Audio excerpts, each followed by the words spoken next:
in general accepted audit standard, and they have obtained sufficient and appropriate audit evidence for the qualified opinion. If you skip a couple of pages and then go to the statement of financial positions, we started with current assets of a cash at the end of March 31st, 2020 of $88,232, which is significantly higher than 2019. And we have AR of $206,000, which is comparable to prior year. Prepaid and inventory are also similar to prior year. Our deposit of $200,000 was unchanged compared to at the end of 2019. Our total current asset is $504,000. Our capital assets, net of amortization, was $677,997, which brings us to a total asset of $1.182 million. Then we have our liabilities. Because we were at such a strong cash position at the end of March, we have no bank indebtedness at the end of March. Our AP and accrual was $69,000. Deferred contribution was $121,000. And our term loan on demand was $280,000, similar to prior year. Our deferred capital contribution was $537,000. And that brings us a total liabilities of just over $1 million. The other section is the net assets, which includes unrestricted deficit and invested in capital assets. If you keep going to the next page, you will see the statement of operations. Our revenue consists of grant revenue, amortizations of deferred capital contribution and other income, as well as donations. Our grant revenue was $1.79 million, and our amortizations of deferred contribution, $71,000, other income, $63,000, and our donations, $103,000, which is a significant jump from prior year in 2019, thanks to all our generous donors throughout the year and those individuals who worked in the fundraising campaign. Thank you very much. Our total revenue was just over $2 million.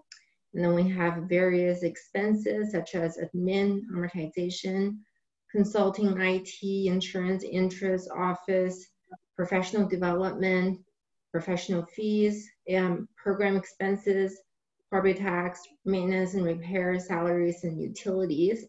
I won't go through line by line. I'll highlight a couple of the expenses that was a little higher than prior year when we do the variance analysis. The first one was the interest on term loan, which was $31,000 compared to about $8,000 in 2019. And this is just due to a higher accumulations of interest on the term loan that we have outstanding. And the other one that I wanted to highlight is our repairs and maintenance, which is due to our increase in general maintenance and repair, as well as some foundation repair the center incurred in 2020. You will see our surplus at the end of the year was $141,000, which is a lot higher than 2019 and was also a little unexpected, but it was due to a couple of reasons.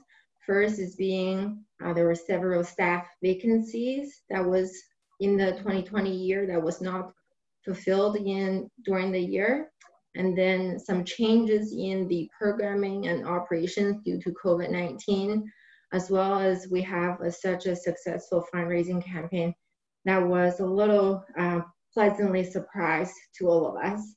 And because any of the donations, general donation that we did not spend at the end of the year will be included into income, which basically contributed to our higher surplus at the end of the year. If you keep going to the next page, then you will see the statement of change in net assets. And it started with net assets beginning of the year, and then we have our surplus, the capital contribution received, any purchases of capital assets, and repayment on the loan, which bring us to the net assets at the end of the year. If you keep going to the next page, is statement of cash flow, which explain where the cash has been going. We started with our cash provided by our operating activities. Then we break down to financing and investing activities and give us our cash position at the end of the year, which was at $88,000. And to those of you who might be a great player at spot the differences game, you might be interested in comparing our 2020 financial statements with our 2019 financial statements. And then you will find 2 additional notes in there, which I wanted to highlight it with you. The first one is our note number 2. If you keep going on the financial statements, this is change in accounting policy. Effective April 1st, 2019, the center has adopted the accounting standard, new accounting standard for non-for-profit organization related to capital assets, section 4433. And this, applying for this section of the standard, basically results in changes in determinations of impairment and write down of capital assets, which allow partial impairment of the capital assets. However, this has no material impact to our financial statement of the center. The notes also keep going on, talk about different accounting standards, and then details on accounts receivable, deposit, capital assets, bank indebtedness, deferred contributions, and several other ones. And I wanted to highlight one more item that is different and not existed in last year's financial statement, which is note 15, significant event. Basically, it's a note that highlights our global outbreak of COVID-19 and then the uncertainty it brings to our community, to Canada, and to the globe. And with this opportunity, I just wanted to thank and give a big shout out to our Director of Finance, Rachel Bergen, and our Executive Director, Lori, and all the staff, donors, supporter, and our community member, that the center is amazing and we can't do it without you. Thank you very much. And if you have any questions, please feel free to send it to me through the chat and then we'll answer them shortly. Thank you. And I'm going to go to Denise right now because I, on my device, don't have the ability to monitor chat at the same time. So Denise, can you just scroll and see if there's any questions or with respect to the financial statements from the membership? Hey Meredith, it's Kate here and I'm monitoring chat. So perfect. We don't have any questions so far and I will let you know if we have any. Thank you. So thank you, Amy, to the staff. You work so hard to keep the lights on and keep the bills paid and the programs running. And obviously, nothing works without all your efforts. So thank you so much. In terms of the business, we do have board members, and Kate, thank you for monitoring the chat because we're going to take the vote through the chat. Prior to the AGM, we met as a board just to streamline this Zoom procedure, and Amy had put forward the motion to pass the audit for 2019-2020, and that was seconded by Kate Friesen, the vice chair. So I'm going to take a vote if all the board members can put in the chat their vote on passing that, either a pass or put an X if you have a disagreement and we need more discussion.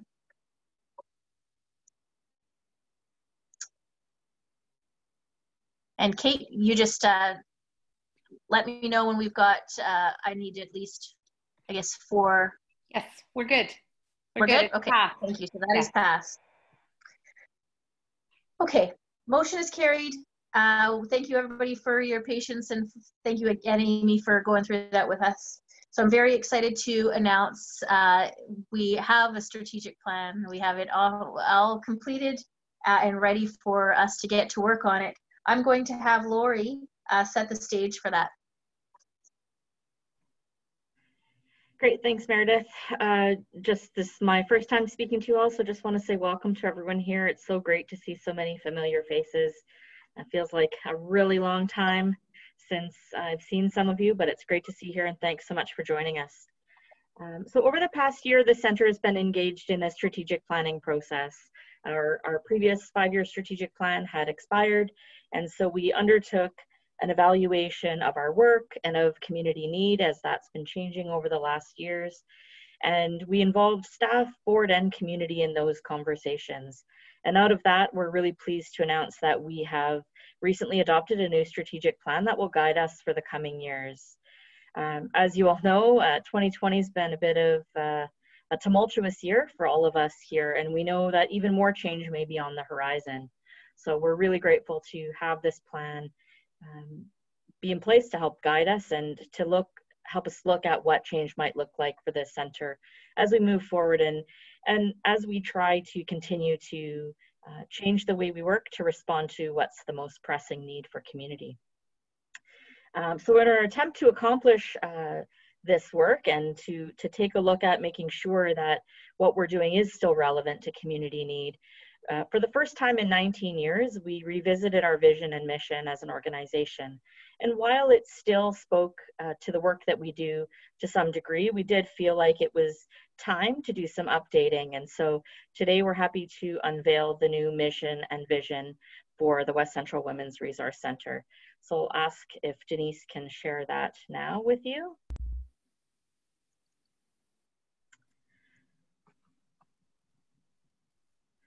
So the new vision that we've recently adopted for the center is here on your screen. The vision is a sustainable community that is equitable and peaceful, where women's knowledge and experience is valued and respected, recognizing that we cannot build it without first having the courage to imagine it. I think this helps encapsulate both our desire to see a different world and also challenges us to really step into a leadership role in creating that world. Denise, if you can take us to the mission. So our mission statement now reads, the West Central Women's Resource Center empowers women and their community to move from where they are to where they want to be by providing responsive programming, facilitating knowledge sharing and connection, and contributing to culture shift and policy transformation.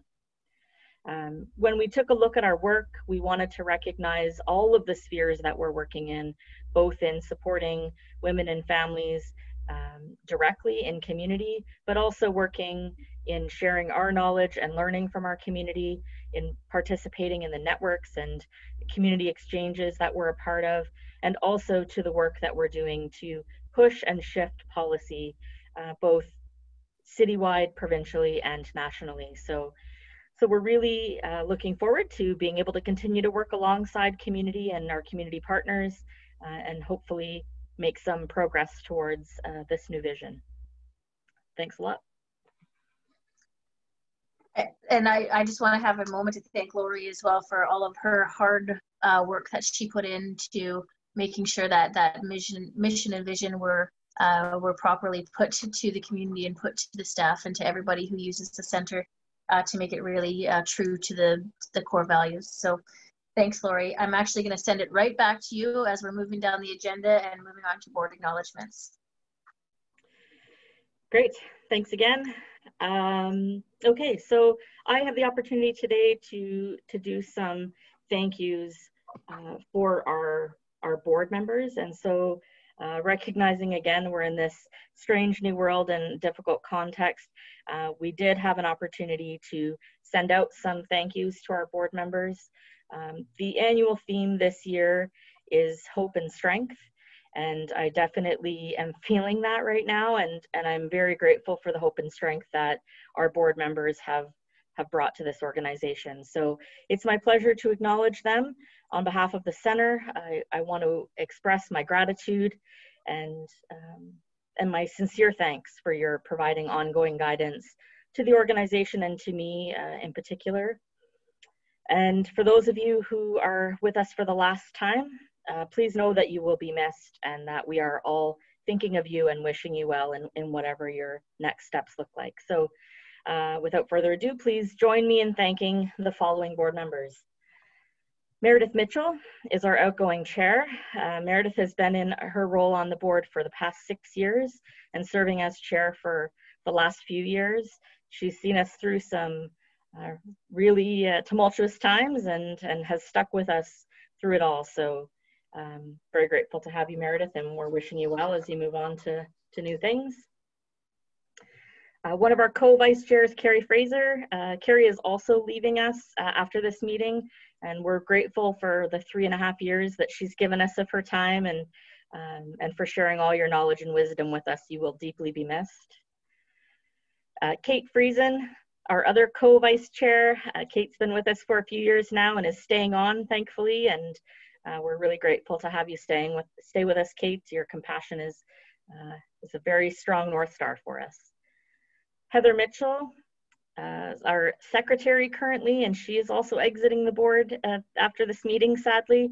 Heather's been with us for 3 years and has brought a great community lens to our board and also has been a really dedicated support of helping us reach out and thank our donors and build community. So thanks, Heather, and good luck with what you're moving on to. Amy Wang is currently our treasurer and is also staying on with the board this year. Amy's been with us a little over a year now, I guess about 1.5 years.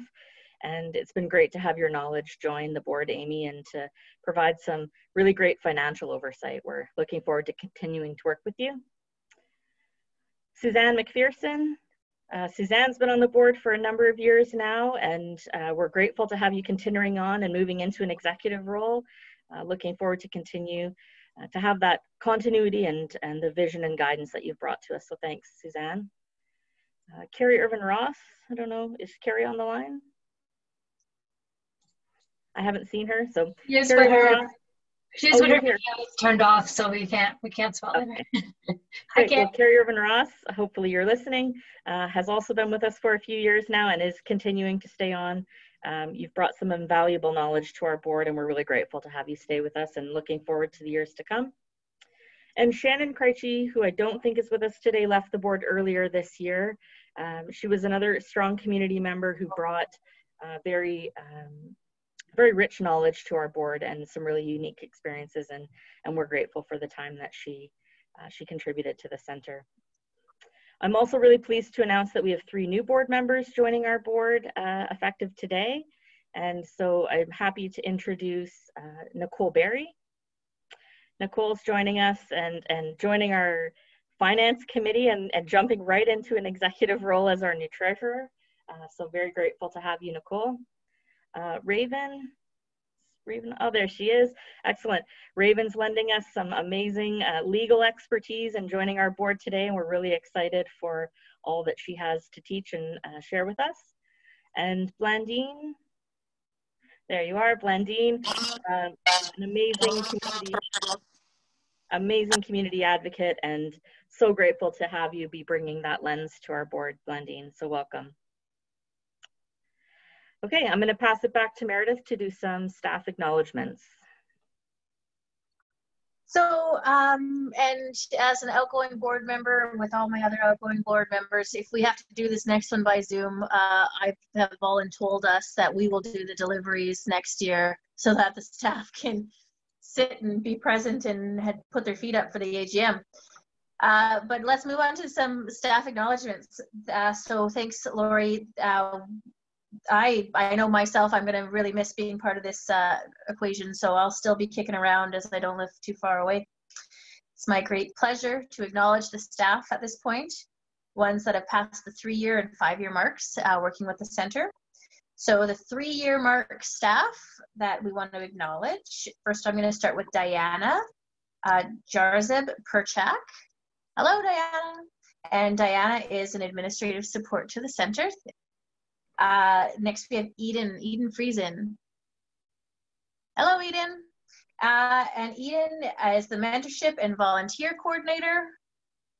Halima Jalul. Hello, Halima. Hi. Alima is joining us as a settlement coordinator in that role. Kristen Burness. There's Kristen, and Kristen is the Director of Housing and a very valuable member of the team.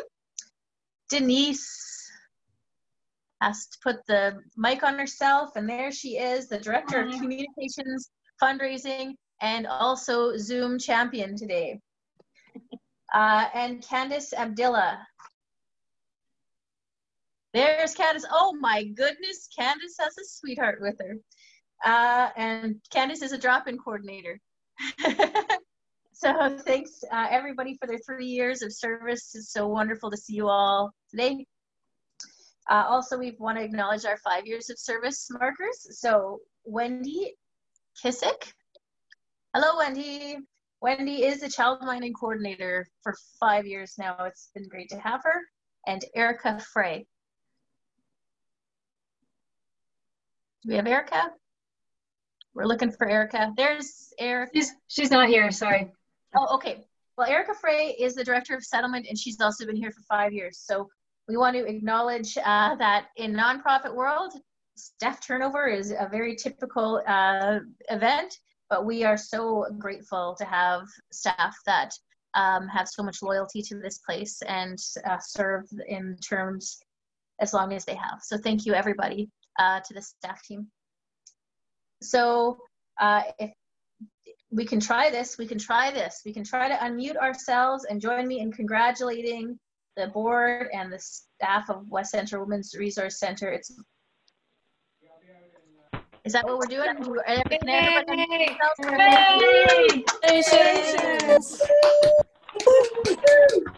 That could have been terrible. That could have been like 10,000 levels of feedback. Yeah.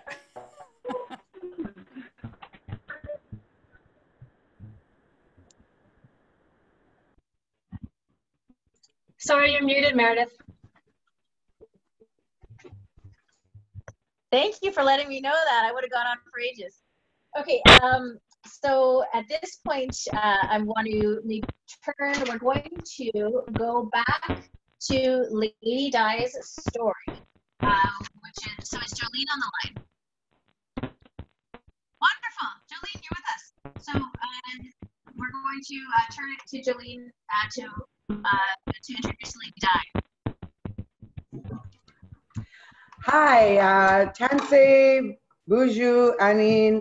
My name is Jojo, a community connector here at West Central Women's Resource Center, and it's my honor to introduce this recorded story from an amazing woman in our community and one of this year's Women of Distinction. I've had the honor and pleasure of working with Diane Plant, better known as Lady Di, many times, and I want to acknowledge her work. She is key in so much that happens here at the center. Most notably, Lady Di was recently one of First Voice Advisory Committee for Connecting the Circle, a gender-based strategy to end homelessness. This was a 3-year project that produced a robust strategy of recommendations to end homelessness for women, trans, two-spirit, gender non-conforming people. Lady Di was an active participant and contributor to making it a meaningful and important strategy. She has also helped immensely with raising spirits of our communities through song, both with our karaoke events and our beautiful sing-along she started with another volunteer. Lady Di is on call today, so I encourage you to share any messages of gratitude in the chat to her, sharing this very personal story. Join me in welcoming her, and I hope you enjoy this video. Thank you.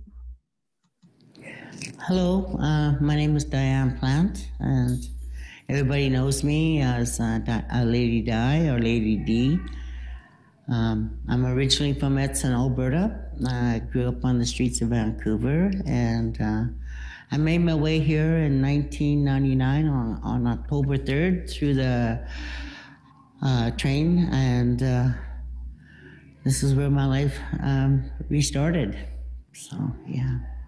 How were you feeling at that time when you came here? Very lonely, very scared. Didn't know anybody. It was a very dark time in my life. About 10 years after I arrived here in Winnipeg, I was dying from alcoholism and drug abuse. And I knew I was dying, and I knew I was very empty and lonely. And so it took, by the grace of God, because I put my trust in Jesus, was to ask for help. And that was probably one of the hardest things in my life, was to ask for help. When I got sober, I was staying at Esther's sobriety housing, and they informed me that for me to be a part of life and to be a part of myself was to volunteer. And so I went online and I looked for volunteer positions, and West Central Women's Resource showed up. And so I came while I was still in sobriety housing, and I applied for a position as a cook in the kitchen. And that was, I think, 2011 and 12. I started off slowly in the kitchen and developed a lot of skills, not just as a cook, but to learn how to interact with others. Also, I dealt with a lot of pain and a lot of emotional issues. And I had the support system through the West Central Women's Resource. And they helped me so much to believe in myself. And then when I started to accept that that I could be an okay person, I started working on my pain and on my loneliness and everything. And so coming to the West Central Women's Resource gave me the strength and to develop friendship and to work on my heartaches. What kind of volunteer positions have you done with us? I know you've done many. From a cook, I did a lot of cleaning and volunteering in the front of for the coffee and talking with people that were coming in, just socializing and letting them know where I came from and that there is hope, and to find that hope, need to find ourselves. And I think by working with other people within the community, you can start to develop a character that was more likely hidden. And then as you begin to trust, that character is slowly getting developed. I know how scared it is. I know how it is that people don't want to. Sometimes even I myself, felt like nobody could hear because my pains were so deep, my darkness was so deep, and just that little bit of light of somebody smiling and paying attention gave me that courage to start trusting. And so the resource that are here are beautiful women that go behind the scenes and find all the resources that we need to get our feet and our lives back on a foundation that is solid. And it's an honor to receive this reward. I hope that many women will experience what I've experienced, and realizing that through hard work and learning to love yourself and to love others, all things are possible. Everything is possible, and it does take a lot of work, and it's worth the work. There is a lot of pain, there's a lot of heartache, but when you go through that, there is a bright light on the other side, and then you can rest within yourself and find peace. Thank you. Yeah, thank you, Lady Di. Thank you, Jolene, for helping her introduce her and share that amazing journey with everybody. Let's try this. Okay, so we have one last order of business today, which is to go through the Women of Distinction. And so I'm going to pass the mic over to Lori to walk us through that. Thanks, Meredith, and thanks, Lady Di, for that great story. Hearing stories from community is one of my favorite parts of our AGM. And probably only the next best thing for me is doing what I'm about to do, which is to acknowledge our West Central Women of Distinction. So this is an award that we started a number of years ago now, and it's our way to recognize that the center was built and is being sustained by remarkable women from all over our community.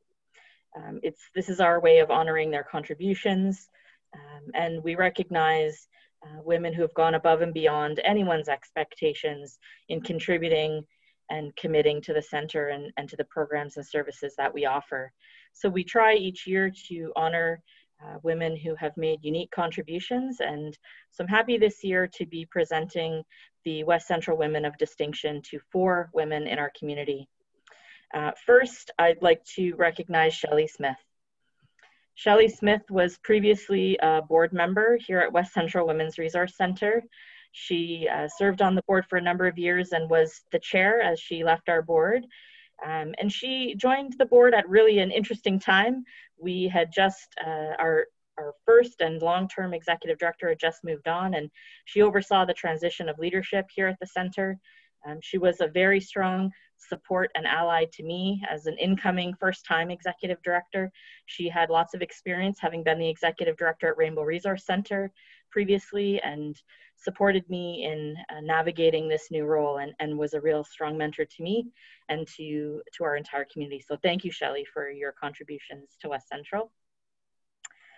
Next, coming to us all the way from Australia is my dear friend, Chelsea King. You're going to see some excited staff right now who didn't expect to see Chelsea today.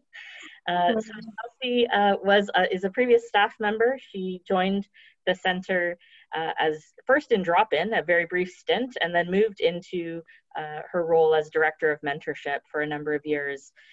Chelsea was instrumental in developing our Women Empowering Women into Leadership program, which is one of our most recognized programs. It's been nationally recognized as a best practice in women's empowerment, and she is in no small part responsible for that great programming that still runs today. When she left us, we like to say she left a Chelsea-sized hole in our team, one that we've never quite been able to fill, but we're very grateful to have you here with us today, Chelsea, and you have a lovely gift on the way to you to thank you for all your dedication. Oh, thank you. Center. Thanks. So lovely to see your face. Nice to see you all. You have met already Lady Di. So Lady Di is the Women of Distinction being honored this year from community. She's told you a little bit about her volunteer roles. What I'll add to that is that she brightens these hallways with laughter and song every single day. She lifts the spirits of anyone who is feeling low, and she is just such a positive presence in our building, and it's just been so wonderful to learn from you, to see your strength, and to have you contribute to an amazing strategy that's really helping women come from the very place you were at, Di. So I really am grateful for you and grateful for everything you do for us. And last but certainly not least is Beth Ulrich, and I think she may have had to jump off the call early today, but if she's still here, we can highlight her. Beth, we're acknowledging this year as a community partner, and one of the reasons we wanted to be sure to honor Beth is because this year our annual report focuses on the work that we're doing in gender-based violence. There she is. And Beth was the previous executive director for the Manitoba Status of Women and oversaw the Family Violence Prevention Program. Beth fought really hard for us as an organization to be recognized as an agency doing family violence work in Manitoba. And we were successful under Beth's leadership in being admitted into that pool of agencies. So we're now better connected and able to work as a system responding to gender-based violence in our city and in our province. And that is due in almost fully due to the efforts of Beth Ulrich. And so we wanted to acknowledge her and her commitment, not just to our center, but to the women's movement and to feminism as a whole. So thank you, Beth. Thank you, everyone. Put your hands together and join me in congratulating all of these amazing women for all the contributions that they brought to our center. Woohoo! Yeah.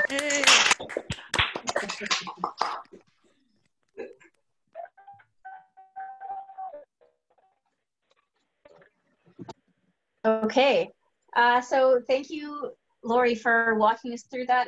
And congratulations to all of the winners today, all of the recipients.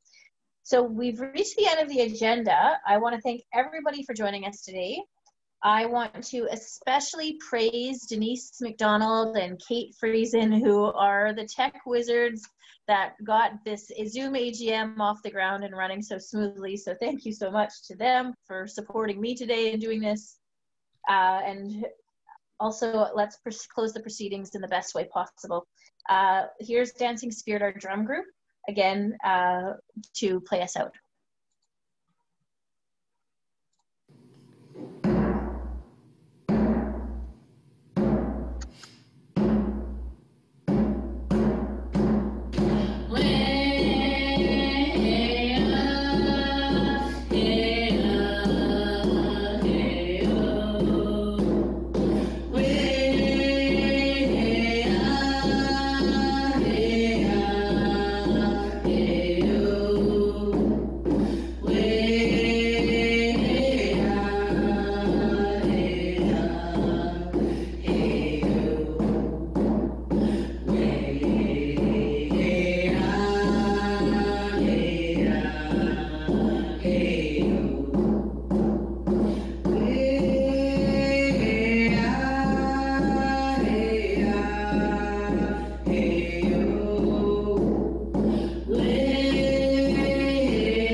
Okay, well, thank you again, Jojo and Dancing Spirit, for the beauty of your song today. That was wonderful. And again, I'm honored to ask our knowledge keeper, Carolyn Moore, to close us out with her kind words.